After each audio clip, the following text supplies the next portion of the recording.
नमस्कार. DS मध्ये internship मध्ये 4 महिने झाले आणि आज आमचं सेवक आहे. सध्या योगा आहे आणि मनात खूप सारे इमोशन्स आहेत. थोडा आनंद आहे कारण उद्यापासून सगळे 6 वाजता उठायचं काम आहे. थोडं दुःख आहे, जे इन्व्हायरमेंट इथे आम्हाला मिळालं, जे गायडन्स तुमचं आम्हाला मिळालं ते उद्यापासून नाही मिळणार.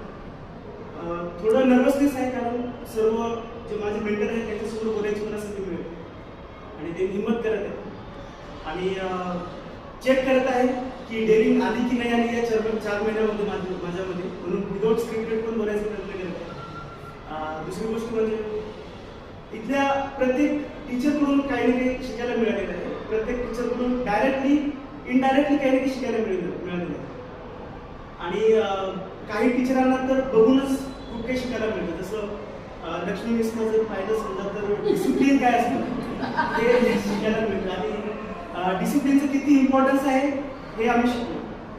आणि तर आता मिसनं पाहिलं तर ऑब्व्हियसली शांतपणे कोणतं स्ट्रॅटेजी कसं आपण पार पाडायचं ते शिकायला मिळतं.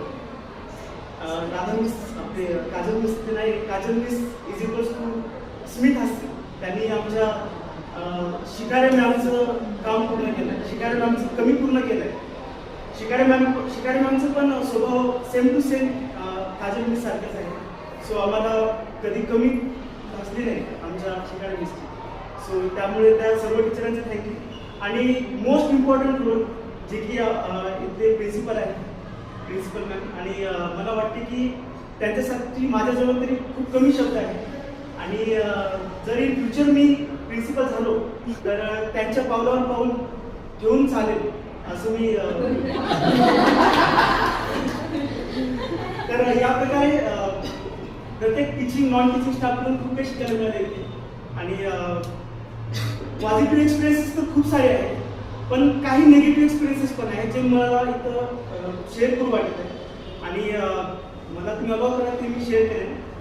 आणि हे काही ॲडवाइस नाही पण मला असं वाटते की जे रिस्पेक्ट एका इंटर्नला भेटायला पाहिजे, लाईक असं नाही की इंटर्नला एक रिस्पेक्ट भेटत नाही, भेटत आहे. हे फक्त माझीच गाथा नाही आहे, हे प्रत्येक BEd इंटर्नची गाथा आहे, हे प्रत्येक BEd स्टुडंटची स्टोरी आहे. हे तुमची पण स्टोरी आहे, माझी पण स्टोरी आहे. तुम्ही माझे मेंटर आहे आणि तुम्ही माझे सिनियर पण आहे.